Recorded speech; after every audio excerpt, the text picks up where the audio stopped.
Alright, Ronan MMA, welcome back to the channel. Now, UFC 295 takes place this Saturday at Madison Square Garden. I could not be more excited. This is one of the most anticipated cards of the year for myself. Obviously, that main event is one of the most exciting fights of this year. Yuri Prochazka versus Alex Pereira for the vacant light heavyweight championship of the world. Alex Pereira trying to claim double weight championship status in his second sport. Yuri Prochazka coming back after a horrible injury and relinquishing his title should be insane.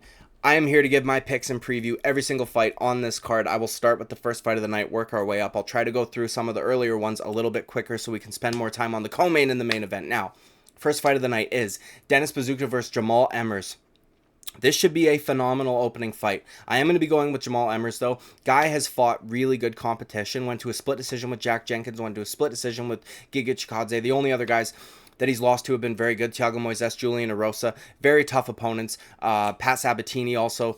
BUZUKJA is good, but as I said, Jamal EMMERS has shown that he can compete with a certain level of opponent, whereas BUZUKJA lost his debut to Sean Woodson. And while Sean Woodson is a very tricky guy to deal with, he's very long, very rangy, very tall for the division, has good, clean, crisp striking, right, and weird timing to boot. So I'm not holding that against him all that much. I just think that Jamal EMMERS is much more tested and proven in the UFC at this weight, and he gets most of his wins by finish, whereas Denis BUZUKJA wins most of his by decision, even outside the UFC. So I will be going with Jamal EMMERS to get the job done here, probably by TKO. Moving up the card to Joshua Van versus Kevin BORJAS. Joshua Van won his debut against Zhalgan Zhumagulov. Pretty good win. I know he had a horrible end of his career there, huge losing skid. He's still a tough guy and a bit of a vet check for a guy making his debut. Kevin BORJAS is making his debut after getting a unanimous decision on the Contender Series back in August, which is weird. We don't typically see contracts coming off of decisions. Now, they're very similar in size, not a whole lot of experience on either side. With that being said, I am going to go with Joshua Van. Kevin BORJAS has a bit of a padded record, in my opinion. You see guys with records like 2-7, which is just not great, and he hasn't fought anybody in the UFC. And while Zhalgan Zhumagulov, as I said, had a horrible end of his career, it's not like he was getting brutally finished, and I do think that there were still guys that he could have beaten had he gotten the right matchups. So I'll be going with the tested and proven Joshua Van at the very least in his first fight. Now, moving up the card to Josh Castaneda, coming off of a win over, versus Kang, sorry. Castaneda coming off of a win over Muin Gafurov. Very good win in my opinion. Although Muin Gafurov is not the best, but he's very aggressive, powerful, and all that. So it was a bounce back victory after being finished by Daniel Santos. Now he's a little long in the tooth, longer career, but so is Kang. 26 pro fights, 3-2 in the UFC. So he's new to the UFC. John Castaneda is. Jesus, I can't say his name, dude. Either way, Kang's on a 2-fight win streak, and he does have this weird pattern of losing one, winning 3. So history would show that he would win the next one, but that's not how I pick fights, okay? He's only been finished twice over his 28-fight career, which is impressive. He's still a little bit older. Now, he's never been finished in the UFC. He wins the vast majority by submission, which is why I'm going to be picking against him here. John Castaneda has never lost by submission, has 7 submissions of his own, 7 KOs as well. So I think that he's going to be problems for Kang, or cause problems for Kang on the feet, and if it hits the mat, I think that he'll be able to hold his own and not get submitted. And as I said, he's 6 years younger, and while they've both had quite a few pro fights, I just think that the younger guy is going to get the job done, especially at the lower weight classes. You know what I mean? Moving up the card too, Jared Gordon versus Mark Madsen. Man, oh man, oh man. I wish I could pick Jared Gordon here. He is a slight favorite. I just don't think that his luck's going to change. He's had horrible luck as of late, obviously. Loses the decision to Paddy Pimblett, which probably should have been a win. Vast majority of people think so. Gets head-butted by Bobby Green. I'm not calling that a clash of heads. He led with his head. There was no real punch that was even close to landing. Got put out from it, which is horrible. Books another fight, and then admits to the reporters that he's still suffering concussion-like symptoms, which is just not so much bad luck, but just absolute stupidity. I don't know why you would ever disclose that. I am glad that he did, though, because I wouldn't have wanted to see him go out there and get flatlined if he's still suffering concussion-like symptoms. Do you know what I mean? But he's a little older also. I think he's 35. Now, Mark Madsen's older than him. He's 40 years old, almost 39. But Mark Madsen's had a way smaller MMA career, so he's taken less damage because of that, obviously. Jared Gordon's been knocked out a couple of times. Mark Madsen's got a few knockouts, probably because of the threat of the takedown. We've seen Jared Gordon get submitted before. Now, Mark Madsen did also against Grant Dawson in his last time out. They both got subbed in the 3rd round by the same guy, which is strange, but his last loss was his first one. Okay, Grant Dawson's no slouch. I know he got slept by Bobby Green, but it is what it is. Run that back 10 times. I don't know how many times that happens. I think he's going to be able to control Jared Gordon on the ground relatively easily. I don't know that he'll be able to submit him from there, but I do think that he's going to do enough to win rounds. And on the feet, Jared Gordon doesn't really have stopping power that I think is going to keep Mark Madsen off of him. Now, he is pretty accurate, and he can land decent left hooks and shit like that, but I would give the power edge to Mark Madsen also. Obviously, Jared Gordon I would consider to be the more technical striker. I just don't think it's going to be enough, unfortunately. Now, I want him to win. I want him to do well. He's a super nice guy and all that, but it is what it is, man. Mark Madsen's an underdog. If the odds were flipped, I might go with Jared Gordon, but I'm not going to be doing that. So, Mark Madsen by decision. Moving up the card, too. Nazim Sadykhov versus Vyacheslav Borshchev. Jesus Christ, dude. Sadykhov, the Black Wolf, sweet nickname, okay? Coming out of Longo's gym and has looked phenomenal ever since getting here. Has a doctor stoppage victory and a finish on the Contender Series. He subbed Terrence McKinney in the 2nd round. The reason why I find it that more impressive that it wasn't in the 1st round is because that means he was able to survive the early onslaught that Terrence McKinney just fucking throws out there every single time he goes out. Do you know what I mean? So he's tough as nails also, because he went the first 5 minutes with Terrence McKinney, who is the most dangerous in like the first minute or so. Do you know what I mean? So Borshchev, on the other hand, he's 2-2 in the UFC, losing 2 decisions to GKC and Mike Davis. He did get a finish last time out against Mahashate Hayasar. Okay. Also, his debut was a liver shot finish. So the guy's got stopping power, which is good, obviously. Like to see that. Shows me there might be a slight cardio issue, however. 3 out of 4 times his fights have gone to decision, he's lost, right? Which kind of makes it seem as though once it hits the halfway point, you don't have enough to continue winning these rounds, and might even have the 2nd round stolen from you based on your cardio. So, Sadykhov also has some amateur experience, so despite his small record, he has more fights than it shows, obviously. He's only ever lost by submission 1 time. That was his pro debut. Borshchev, no submission victories, and as I said, if he can't get the KO, he usually loses. Sadykhov has never been knocked out, so I don't know that that's going to happen. I am going to go with Sadykhov to cinch up a submission after some good exchanges on the feet. I think he's too durable, as shown by the Terrence McKinney fight, and he's gotten a couple of rear naked chokes himself, so I think that he'll be able to get one of those here. Moving up the card, too, Tabitha Ricci versus GODINEZ. Absolute coin toss of a fight. Now, last time out, GODINEZ, I kind of shat on her a little bit. I said she can't get a finish to save her life, apparently. Now, she does have 2 in the UFC, but they were very far apart. She had a bunch of decisions in between that were pretty boring. Although, she's fighting girls a lot bigger than her. Usually, most of the time, right? She beat Cynthia Calvillo, who's fought at 125 and made GODINEZ look like her child, okay? This is weird. Tabitha Ricci might be like one of the only girls that is even on par with her in terms of size. Now, her last loss, Tabitha Ricci, that is, was to Mano Furio, whatever the fuck, dude. Okay, I'm Canadian and I can't speak French. It is what it is. Who is, again, a lot fucking bigger than her, like half a foot bigger than her. These girls have seemingly only lost 2 girls that are ginormous compared to them. Both these girls are basically submission or decision. I think they actually have the same amount of finishes each and similar amounts of decision victories. Tabitha Ricci's a little more tested in the UFC. Actually, I don't even know about that. They both beat similar level of girls. Do you know what I mean? This is a literal coin flip. I'm going to go with Tabitha Ricci. The only reason I'm going to is because she's an underdog. This is a coin flip fight. I have no idea who I would actually genuinely pick to win this fight here. So Tabitha Ricci. Moving up the card, too, Steve ERCEG. This is a fun fight. Steve ERCEG versus Alessandro Costa. ERCEG had a wicked debut. Got a win over David Dvorak, who is a very underrated in terms of how tough of a fight that is, especially for your debut. I could be mistaken, but I'm pretty sure he took that fight on short notice also, and I think he had a tough first round also, and then fought back to get the victory, which was just extremely impressive in my opinion. Like, I don't think that David Dvorak gets the respect or recognition that he deserves. He's a very tough guy to compete with.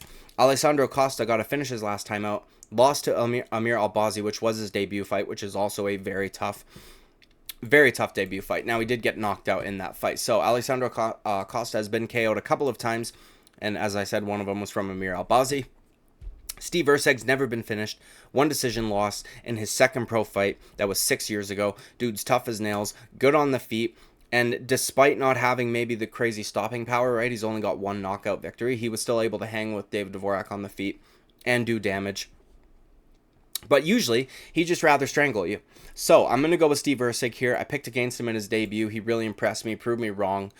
As I said, never been finished. And I could see him wilting Alessandro Costas in this fight. Now, moving up the card, too, Diego Lopes versus Pat Sabatini. Dude, I'm going to go with Diego Lopes here, okay?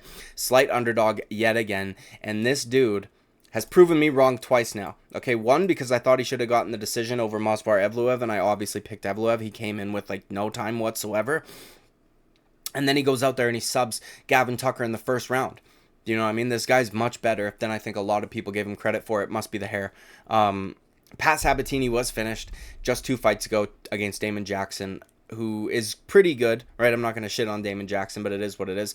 He himself got an arm triangle his last time out also, though, so they like similar submissions. This is going to be, in my opinion, a phenomenal grappling heavy fight. Both have 12 submissions. The only thing is, though, is that Diego Lopes, in my opinion, is much more capable on the feet. So I think that he'll kind of be able to determine where the fight takes place. If they get into a grappling exchange, I don't think Pat Sabatini's just going to sub him like that. So I think that Diego Lopes, if he gets a feel for Pat Sabatini and feels that he's not going to have success on the ground, I think that he'll try harder to keep it on the feet, where I do think that he'll be able to do work. Pat Sabatini has been knocked out twice already. Now, usually wins fights that go the distance, so they both have cardio, because we've seen Diego Lopes go the distance also. If Lopes was a favorite, again, this is one of those ones where I might flip my pick, but he's not. He's an underdog, and he's proved me wrong twice, so I'm not just going to keep picking against him after those last 2 performances, especially considering he is a newcomer to the UFC. So I'm going to go with Diego Lopes here to get a TKO. Moving up the card, too, Matt Frevola versus Benoit Saint-Denis. This might be one of the... dude, I'm so fucking excited for this fight. Very excited for this fight. Something that worries me for Benoit Saint-Denis, who I want to see progress and move up the rankings. Matt Frevola has crazy power, and Benoit Saint-Denis, gets very reckless at times. Now, maybe he just wasn't fearing the power coming back against Thiago Moises, but in that fight, there were multiple times where if there was an opponent who hit harder, very well could have put him out. Okay, very well could have put him out. Now, Matt Frevola has been knocked out before by Terrence McKinney, whereas Benoit Saint-Denis I don't think has ever been knocked out, and he fought Elizeu Zaleski dos Santos at welterweight, right? And considering he fought him at a weight class that he was maybe a little too small for and went the distance, that's extremely, extremely impressive in my opinion. Benoit Saint-Denis, all finishes, mix of submissions and TKOs. As I said, he gets a little reckless at times. They both have knockout power, clearly, yet Benoit, yeah, he has never been KO'd. I forgot, wrote that in my notes. It is what it is. Anyways, going the distance with Zaleski dos Santos, considering, yep, up a weight class, crazy. I'm going to go with Benoit Saint-Denis. I'm trying to talk myself into it, man, because Matt Frevola, we just watched him starch Drew Dober. And Drew Dober's got a hell of a chin. So it worries me because, as I said, Benoit gets reckless at times. And I could see Frevola cracking him with some shit. And Frevola's very tough. He showed us in that Drew Dober fight that he's got a crazy chin also. So I wouldn't be surprised if he gets an upset victory here. But I'm going to continue to pick Benoit Saint-Denis until he proves me wrong. The guy is very fucking good everywhere. So there's no reason for me to pick against him at this point in time. Whereas, as I said, Matt Frevola has been knocked out a couple of times. And I do think that Benoit Saint-Denis could either get a knockout here because he also has crazy power, or, take him down and submit him or something along those lines. Now, Jessica Andrade versus Mackenzie Dern, dude. I'm going to go with Mackenzie Dern. I feel as though Jessica Andrade has kind of been figured out. I feel like she'll probably retire soon. She's just been completely exposed. You know what I mean? And if you have any ability whatsoever, and you're not Lauren Murphy, I feel like you can finish Jessica Andrade. All you have to do is avoid a big overhand right hand. Big overhand right. You know what I mean? Mackenzie Dern against Angela Hill showed us that not only has she improved her takedowns so that she's able to implement the grappling that she wants to, she's also improved a lot on the feet. And then with the threat of the takedown and the submission mixed in with her new striking, I think that she's going to be quite dangerous for a lot of these girls. She, completely leveled up after getting rid of her seemingly deadbeat husband. You know what I mean? So, single mom Mackenzie Dern, new mythical fighter. I don't know if she's got a new boyfriend or not, but either way, it is what it is. I do think that she submits Jessica Andrade. I think she gets her down. I think she finds a submission. Andrade has showed us she's been a little bit susceptible to the grappling departments. So, Mackenzie Dern. We are already at the co-main event. Sergey Pavlovich versus Tom Aspinall. Jesus Christ, dude. This is a tough one. I am going to go with Sergey Pavlovich. The reason I'm going to is because since his debut, where he fought Alistair Overeem, where Alistair Overeem implemented a grappling-heavy approach, took him down, and beat him up down there, Sergey Pavlovich has yet to be taken down again, which means that he was, you know, humble enough to go back and fix these problems that he had in his game. Curtis Blades wanted very badly to take him down. He stuffed that takedown and continued to beat him up on the feet.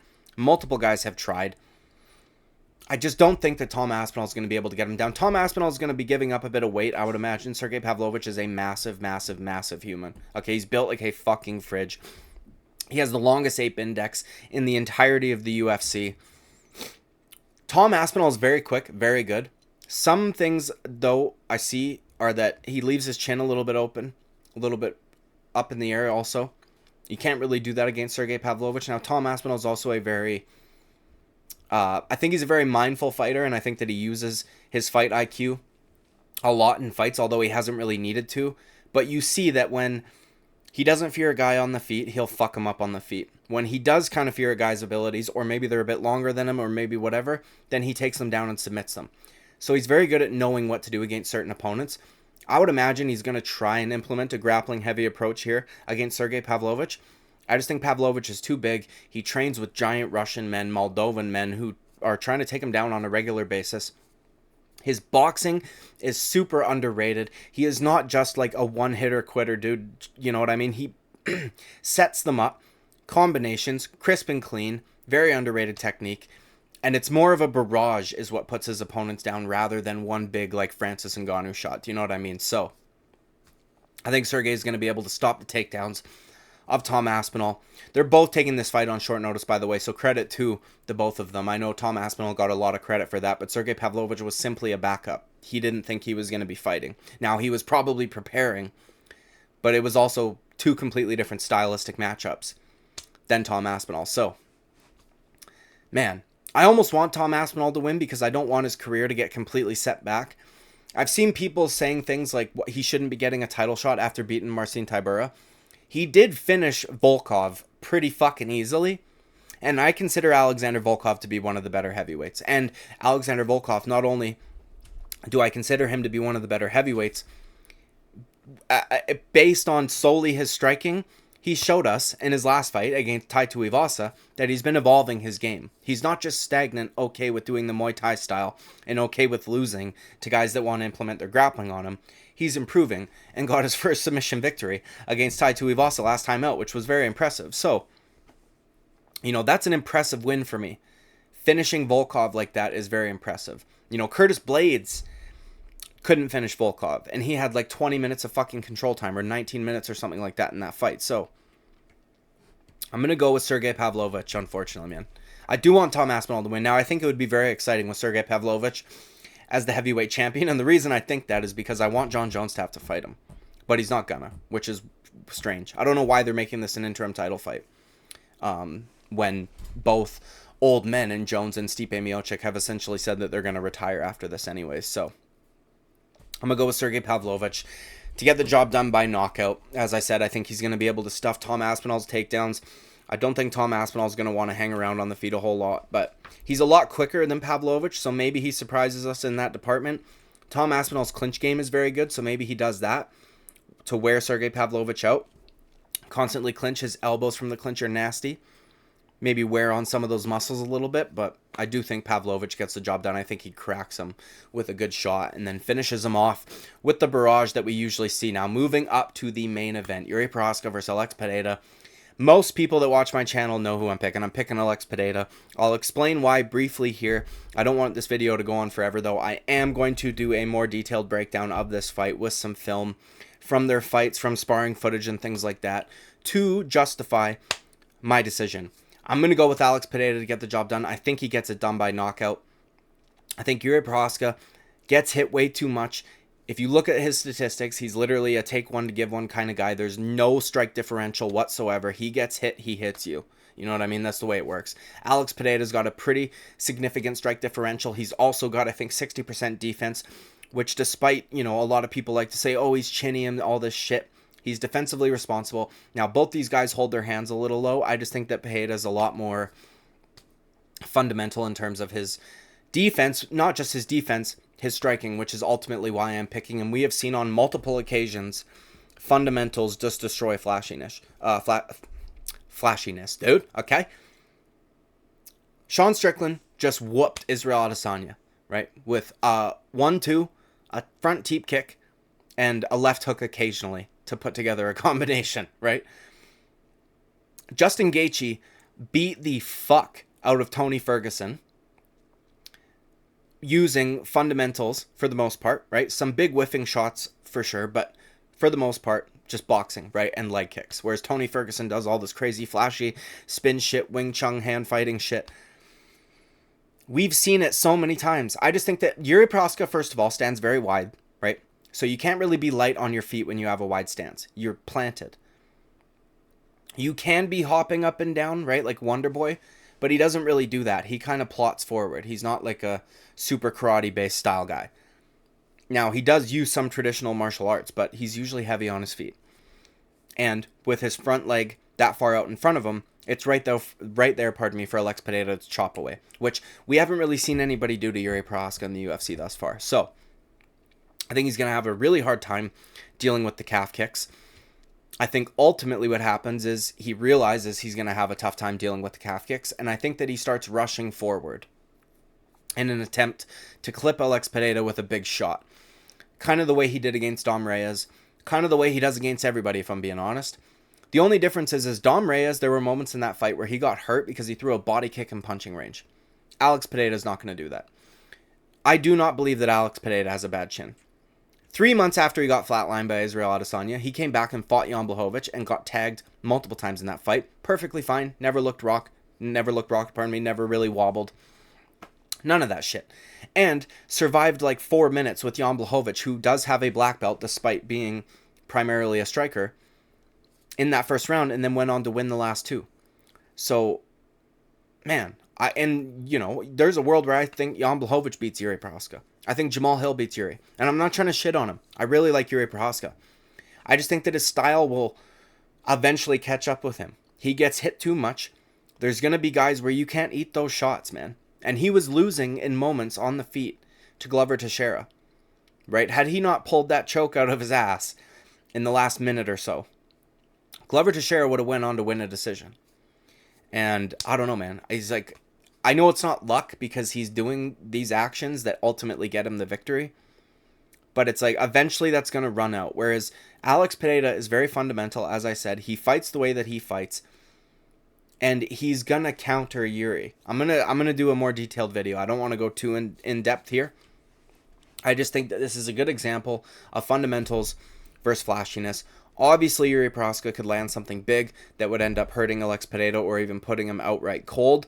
Or if he really wants to, he could possibly mix up the grappling. Now, I will say this. The only grappling exchanges we've actually seen from him were not initiated by him, right? Glover Teixeira pulled a guillotine in the 5th round, right? Pulled the guillotine, jumped back, tried to pull guard, slipped right off because they were in the 5th round, sweaty and bloody. Jiri Prochazka got on top of him. Every ground exchange we've seen of Prochazka, aside from that moment, he lost. Now, I know that it's Glover Teixeira, and that is no Alex Pereira, but Glover's going to be able to have some good insight for Pereira in this fight. So, I think Pereira does it. I think he becomes double champion or 2 divisional championship status, and honestly, for me, that would probably put him the #1 combat sports athlete of all time. I know Cejudo's got that gold medal and all that, but 2 divisional champ in glory, fighting the best kickboxers in the world, putting them out cold on a regular basis. He's only lost a handful of times. I think he's only been finished twice over the course of 50-plus professional fights across 2 sports. And he came in and beat Sean Strickland, finished him in the 1st round, by the way, who is now the middleweight champion, who absolutely dog-walked Israel Adesanya. And then he beat Izzy, right? And then, yes, he lost Izzy, but he was having success up until that point. And I think that he's learned from that. I don't think he's going to get as overly aggressive as he did there.